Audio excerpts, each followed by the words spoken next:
हिंदी में यूपीएससी की तैयारी से संबंधित प्रोग्राम्स को देखने के लिए सब्सक्राइब करें स्टडी IQ IAS हिंदी। नमस्कार, स्टडी IQ IAS हिंदी में आप सभी लोगों का बहुत बहुत स्वागत है। मेरा नाम है विरत दुबे। दोस्तों, PYQ सीरीज में आज हम अगली श्रृंखला लेकर के हाजिर हुए हैं और जैसा कि आप सब लोगों को मालूम है कि PYQ सीरीज में हम आधुनिक भारत को कवर कर रहे हैं। इतिहास में आधुनिक भारत को टॉपिक वाइज इसमें मैं कवर कर रहा हूँ लगातार आपके साथ में। हालांकि ये आज का टॉपिक नहीं है, ये टॉपिक ओवर हो चुका है। आज का टॉपिक जो है वो नेशनल मूवमेंट है, यानी कि राष्ट्रीय जो आंदोलन है उससे संबंधित है। तो धार्मिक सुधार आंदोलन नहीं है आज का टॉपिक। आज का टॉपिक जो है वो राष्ट्रीय आंदोलन है। ठीक है, राष्ट्रीय आंदोलन जो है वो काफ़ी बड़ा टॉपिक है, काफ़ी सारे क्वेश्चंस यहाँ से पूछे गए हैं। तो जो भी लोग प्रीलिम्स की तैयारी कर रहे हैं प्रीवियस ईयर क्वेश्चंस के बेसिस पर, वो देखेंगे कि तकरीबन मतलब मोर देन 100 क्वेश्चंस आपको देखने को मिलेंगे लास्ट 10 ईयर में। सो पिछले 10 सालों में 100 से भी ज़्यादा क्वेश्चंस जो हैं वो आपके केवल इसी चैप्टर से बने हैं। तो ये बहुत इंपॉर्टेंट टॉपिक है, इसको ज़रा ध्यान से आप लोग पढ़िएगा। इसको जब भी आप स्टडी करें तो भी ध्यान से स्टडी करें। स्टडी करने के लिए जैसे 2025 को अगर आपने टारगेट किया है तो आप फास्टैग बैच से जुड़ सकते हैं। 2026 इत्यादि को टारगेट किया है तो आप P2I बैचेस से जुड़िए। इसमें शानदार तरीके से मैं अधिकतर जो है आपको आधुनिक भारत के इतिहास को पढ़ाते हुए दिखाई दूंगा। तो इस टॉपिक को मैं बड़े अच्छे से डिटेल से कवर करता हूं। अगर आप लोगों को डिटेल में पढ़ाई करनी है हिस्ट्री के साथ में तो आप ज़रूर इस बैच से जुड़िए। बहुत इंपॉर्टेंट आपको ये सीरीज़ लगेगी और बहुत इंपॉर्टेंट ये बैच है। नवंबर से शुरू होने वाला है, 11 तारीख से इसमें कक्षाएं जो है वो प्रारंभ हो जाएंगी शाम को 6 बजे। नीचे डिस्क्रिप्शन में लिंक दिया है इस बैच का, जाइएगा वहाँ पर बाय नाउ वाले ऑप्शन पे क्लिक करिएगा, विरत लाइव कोड लगाइएगा, आपको मैक्सिमम डिस्काउंट जो है इसमें मिल जाएगा। अगर आप कोर्स सेलेक्ट नहीं करना चाहते हैं देन आई सजेस्ट कि आपको एटलीस्ट स्टडी IQ का सिलेक्शन बॉक्स परचेज कर लेना चाहिए, जिसमें 18 बुक्स का एक सेट रहता है। इसके अलावा स्टडी के तमाम सारे दूसरे मटेरियल्स भी उपलब्ध होते हैं, जैसे कि टेबल कैलेंडर है, स्केल है, हाइलाइटर है, मैप है, डेली प्लानिंग की डायरी आपको दी जाएगी, आंसर राइटिंग के लिए पूरी वर्कशीट उसमें दी गई है। तो ये तमाम सारी चीज़ें इसमें उपलब्ध रहती हैं। तो 26 एलिमेंट है टोटल, आप ये परचेज कर सकते हो सिलेक्शन बॉक्स। तो इसका भी लिंक डिस्क्रिप्शन बॉक्स में दिया है, नहीं दिया है तो आप बुक सेक्शन में जाइएगा, वहाँ पर जाकर के आपको सिलेक्शन बॉक्स मिल जाएगा। विरत लाइव कोड लगाएंगे, मैक्सिमम डिस्काउंट पे आपको ये उपलब्ध हो जाएगा। चलिए, पहला क्वेश्चन जो है वो आपके सामने आ चुका है। जल्दी से पहला क्वेश्चन पढ़ेंगे और इस पहले क्वेश्चन का आंसर जो है आप लोग देना शुरू कर दीजिएगा। फटाफट जल्दी से बताइए इस प्रश्न का सही आंसर जो है वो क्या है। प्रश्न क्या है, आप लोग इसको पढ़ रहे होंगे, जान रहे होंगे शायद। लिखा है, स्वतंत्रता सेनानियों पर विचार कीजिए। 2022 का ये प्रश्न है। कह रहे हैं बरिंद्र कुमार घोष एक नाम है, एक नाम योगेश चंद्र चटर्जी है और एक नाम रासबिहारी बोस है। कह रहे हैं कि उपरोक्त में से गदर पार्टी के साथ सक्रिय रूप से कौन जुड़ा था या जुड़े थे, यानी इनमें से कौन या कौन लोग हैं जो गदर पार्टी के साथ में जुड़े थे। जब आप इंडियन नेशनल मूवमेंट पढ़ते हैं तो बहुत सारे आप क्रांतिकारी आंदोलनकारी संस्थाओं के बारे में पढ़ते हैं। गदर पार्टी है, HRA है, HSRA है, अनुशीलन समिति है, ऐसे करके बहुत सारी पार्टीज़ का नाम आप पढ़ते हैं। तो जैसे यहाँ पर पहला नाम आप देख रहे हैं बरिंद्र कुमार घोष, पहला नाम जो आप देख रहे हैं यहाँ पर, ये बरिंद्र कुमार घोष जी से संबंधित है। तो एक नाम और है आपका, वो है रासबिहारी बोस। तो बरिंद्र कुमार घोष जो हैं ये हिंदुस्तान रिपब्लिकन पार्टी का नाम आप लोगों ने सुना होगा, HRA का नाम सुना होगा, HRA हिंदुस्तान रिपब्लिकन एसोसिएशन, जिसको बाद में HSRA कर दिया गया था। ठीक है, 1924 में इसको एस्टैब्लिश किया गया था कानपुर में और इसमें राम प्रसाद बिस्मिल थे इनके साथ में, सचिंद्र सान्याल थे इनके साथ में, और साथ ही साथ बरिंद्र कुमार घोष भी आपको यहाँ पर माफ कीजिएगा, योगेश चटर्जी जो है इसमें आपको देखने को मिलेंगे। बरिंद्र कुमार घोष नहीं, योगेश चटर्जी। तो योगेश चटर्जी जो है आपको HRA में देखने को मिलेंगे। तो अगर योगेश चटर्जी जी की बात करते हैं तो ये HRA HSRA से जुड़े हुए हैं, तो ये तो होंगे नहीं, सेकेंड वाला ऑप्शन यहाँ पर नहीं आएगा।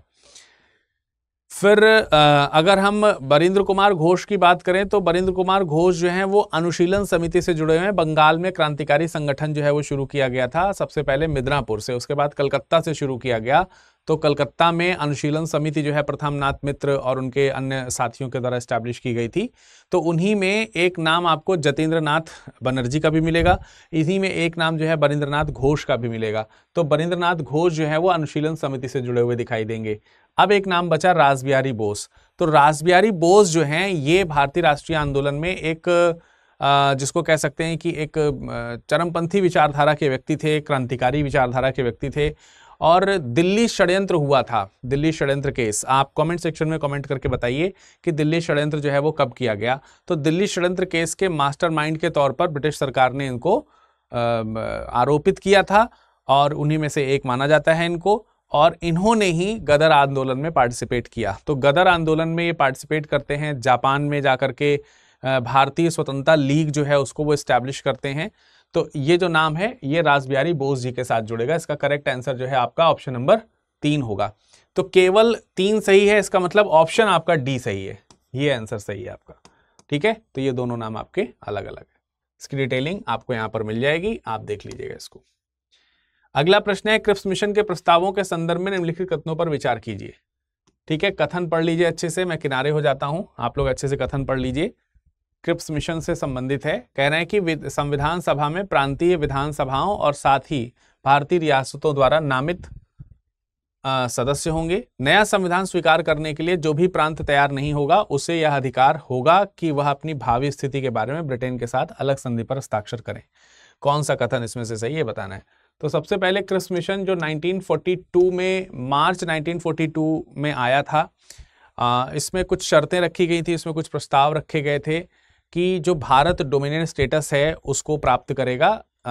युद्ध चल रहा था उस समय, तो युद्ध के बाद मार्च 1945 में 42 ही लिखा है मैंने, तो 1939 से 1945 तक द्वितीय विश्व युद्ध चलता है।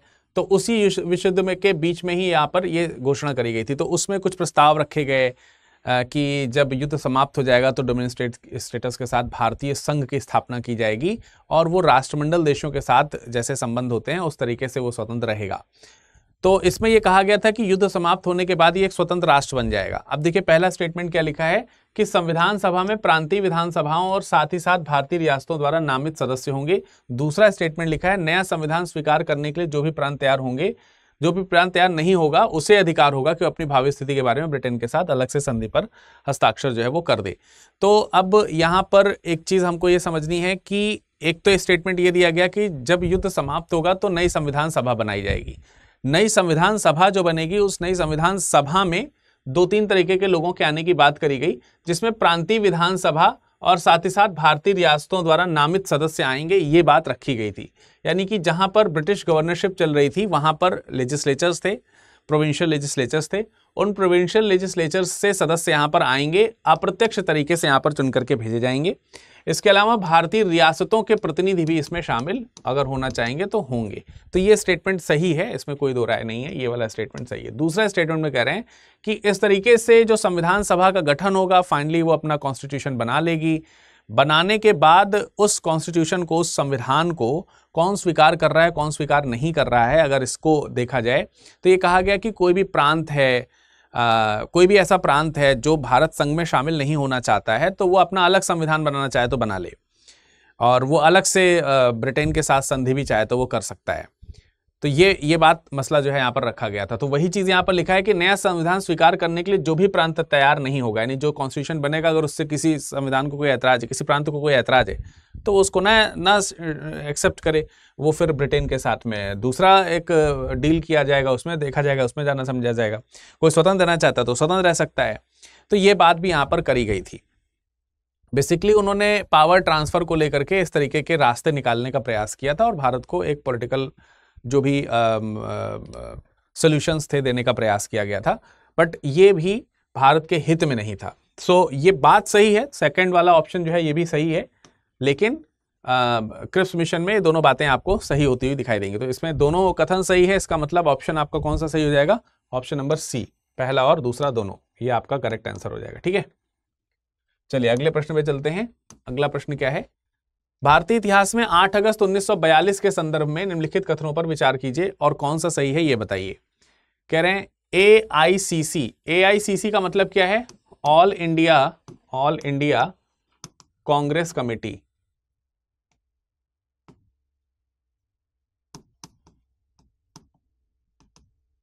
ठीक है, तो ऑल इंडिया कांग्रेस कमेटी जो है उसके द्वारा भारत छोड़ो प्रस्ताव अंगीकार किया गया था 8 अगस्त 1942 को। वायसराय की एग्जीक्यूटिव काउंसिल का विस्तार अधिक संख्या में भारतीयों को सम्मिलित करने के लिए किया गया। 7 प्रांतों में कांग्रेस मंत्रिमंडल ने त्यागपत्र दे दिया। क्रिप्स ने प्रस्ताव रखा कि द्वितीय विश्व युद्ध समाप्त होते ही संपूर्ण डोमिनियन स्टेटस वाले भारतीय संघ की स्थापना की जाएगी। देखिए, इस पे तो अभी हमने चर्चा कर ली। क्रिप्स प्रस्ताव आया 1942 में, बिल्कुल सही बात है, 1942 में आया है, मामला भी 1942 का है, लेकिन ये अगस्त 1942 का है, जबकि ये जो है मार्च 1942 के अंत में आया था। तो ये स्टेटमेंट तो आपका गलत है, इसमें कोई दो राय नहीं है। 7 प्रांतों से जो त्यागपत्र देने की बात करी गई थी, ये 1939 में किया गया था, जब द्वितीय विश्व युद्ध जो है वो शुरू कर दिया गया था। और भारत से, कांग्रेस से इस चीज की परमिशन तो ली नहीं गई थी, ये डायरेक्टली कह दिया गया था कि भारत द्वितीय विश्व युद्ध में शामिल है, तो इस चीज से नाराज थे, तो इस चीज को बंद कर दिया गया था। AICC की अगर हम बात करें तो भारत छोड़ो प्रस्ताव को उन्होंने अंगीकार किया। डेफिनेटली ये काम जो है वो 8 अगस्त को किया गया, 8 अगस्त 1942 को किया गया। ऑल इंडिया कांग्रेस की कमेटी के द्वारा इसको एक्सेप्ट किया गया। 9 अगस्त को सुबह ही, 9 अगस्त जो है को सुबह ही जो है, जो इसके जो प्रमुख नेता थे, गांधी जी इत्यादि जो थे, उन सब लोगों को गिरफ्तार कर लिया गया। करो या मरो का नारा इसी आंदोलन के समय में गांधी जी ने दिया है। 9 अगस्त 1942 को गांधी जी और अन्य तमाम सारे जो लोग हैं उनको गिरफ्तार कर लिया गया। और इनफैक्ट इंडियन नेशनल कांग्रेस और इंडियन नेशनल कांग्रेस के अलावा कांग्रेस की 4 और अलग अलग प्रांतीय समितियां हुआ करती थीं, उन सब को ब्रिटिश सरकार ने 1908 का एक आपराधिक कानून संशोधन अधिनियम आया था, उसके तहत ये जो संस्था है, इस संस्था को गैर कानूनी घोषित कर दिया गया था, यानी कि इसको बंद करने का ब्रिटिश सरकार की तरफ से ये हुआ कि ये गैर कानूनी रहेगी, इसकी बातें नहीं मानी जाएंगी। तो ये स्टेटमेंट कौन सा सही हुआ? स्टेटमेंट हमारा सही हुआ ऑप्शन नंबर ए। तो जब ऑप्शन नंबर ए सही हो गया तो इसका आंसर ही यही है, ठीक है। तो करेक्ट आंसर आपको यहां पर मिल गया। अगले प्रश्न पे चलते हैं। आंध्र प्रदेश में मदनपल्ली के संदर्भ में निम्नलिखित में से कौन सा कथन सही है? 2021 का यह प्रश्न है। कह रहे हैं पिंगली वेंकैया ने यहां भारतीय राष्ट्रीय ध्वज तिरंगे का डिजाइन किया था। देखिए, यह बात बिल्कुल सही है कि पिंगली वेंकैया ने भारतीय राष्ट्रीय ध्वज तिरंगे का जो है वो डिजाइन उसको जो है किया था। लेकिन आंध्र प्रदेश से ये विचार बढ़ता है, ये भी एक बात है। पिंगली वेंकैया जो है गांधी जी से मुलाकात करते हैं अपनी एक किताब को लेकर के विजयवाड़ा में। विजयवाड़ा भी आंध्र प्रदेश में है।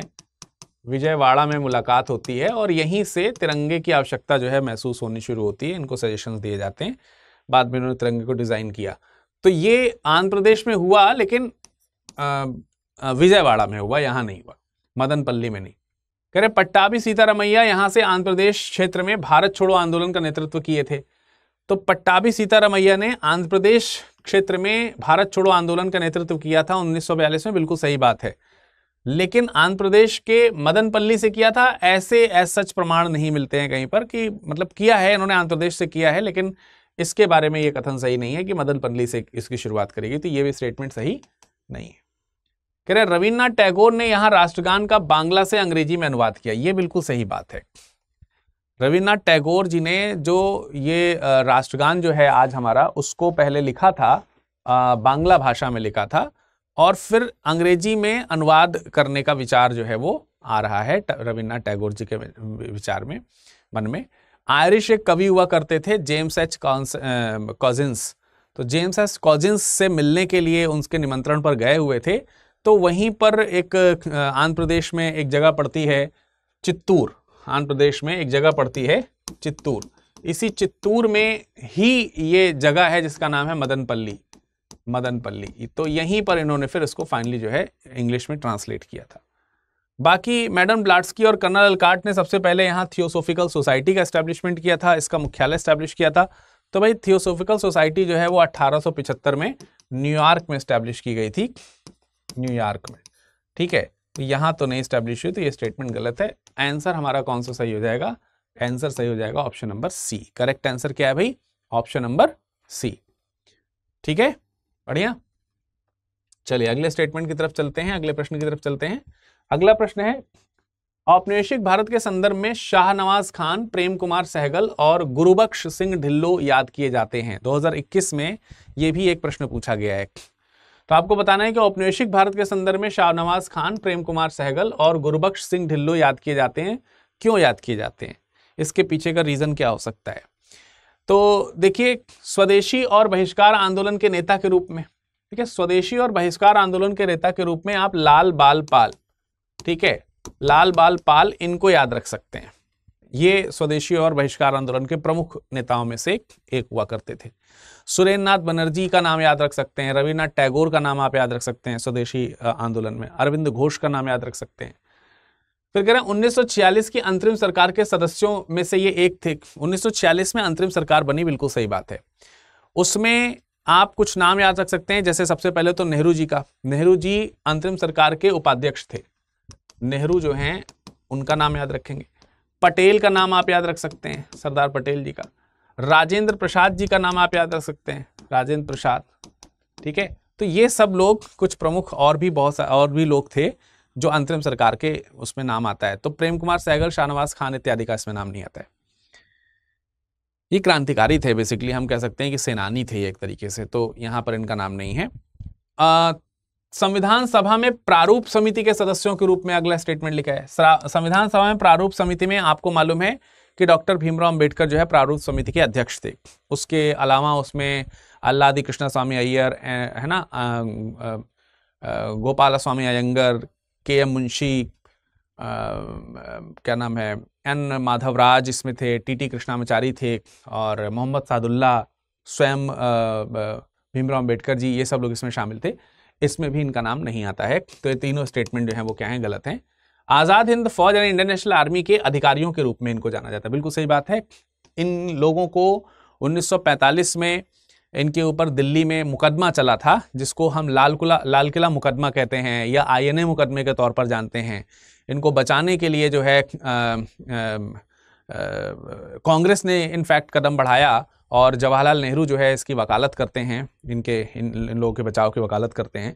नारेबाजी भी काफ़ी ज़्यादा हुई थी, लाल किले को तोड़ दो, INA को छोड़ दो, ऐसे करके काफ़ी। तो ये 3 लोग जो हैं इसी से रिलेटेड है, ठीक है। समझ में आया कि नहीं आया? चलिए अगले प्रश्न की तरफ चलते हैं। अगला प्रश्न जो है वो है, गांधीवाद और मार्क्सवाद के बीच में एक समान सहमति पाई जाती है, निम्नलिखित में से कौन सी सहमति है ये? एक अंतिम लक्ष्य के रूप में राज्यविहीन समाज, वर्ग संघर्ष, निजी संपत्ति की समाप्ति, या फिर आर्थिक नियतिवाद। देखिए, मार्क्स और एंगल्स ने 1848 में कम्युनिस्ट पार्टी का एक घोषणा पत्र लिखा, और उसमें उस तमाम प्रकार के लक्ष्य जो उन्होंने बताया श्रमिकों के लिए। बेसिकली मार्क्स का जो विचार है वो निजी संपत्ति का उन्मूलन, वर्गविहीन समाज और राज्यविहीन साम्यवादी जो समाज की स्थापना है, ये सब है। अल्टीमेटली अगर हम देखें तो राज्यविहीन साम्यवादी समाज की स्थापना, ये मार्क्स की कल्पना है। ऐसी ही कल्पना गांधी जी की भी है। गांधी जी जो हैं वो वास्तविक रूप में अगर देखा जाए तो संविधान या फिर कोई सेना या फिर किसी प्रकार के पुलिस बल, इन सब चीज़ों के बगैर जो है राम राज्य की कल्पना वो करते हैं, कहते हैं राम राज्य चलना चाहिए, इन सब चीज़ों का प्रयोग की आवश्यकता नहीं है। तो उन्होंने भी एक राज्यविहीन समाज की वकालत करी है। तो ये स्टेटमेंट हमारा कौन सा सही हो जाएगा? इसमें स्टेटमेंट हमारा ऑप्शन नंबर ए सही हो जाएगा। करेक्ट आंसर इसका ए है, ठीक है। तो आज के लेक्चर में फिलहाल इतना ही। किसी भी प्रकार के UPSC IAS के बैच से जुड़ने के लिए आप हमारे फाउंडेशन बैच से जुड़ सकते हैं, विरद लाइव कोड का इस्तेमाल कर सकते हैं। चलिए आज के लेक्चर में फिलहाल इतना ही, मुलाकात करेंगे। इसकी PDF आप पा सकते हैं हमारे टेलीग्राम से जुड़ करके। टेलीग्राम में सर्च करिएगा विरद लाइव, आपको इसका PDF मिल जाएगा। हिंदी में UPSC की तैयारी से संबंधित प्रोग्राम्स को देखने के लिए सब्सक्राइब करें स्टडी IQ IAS हिंदी।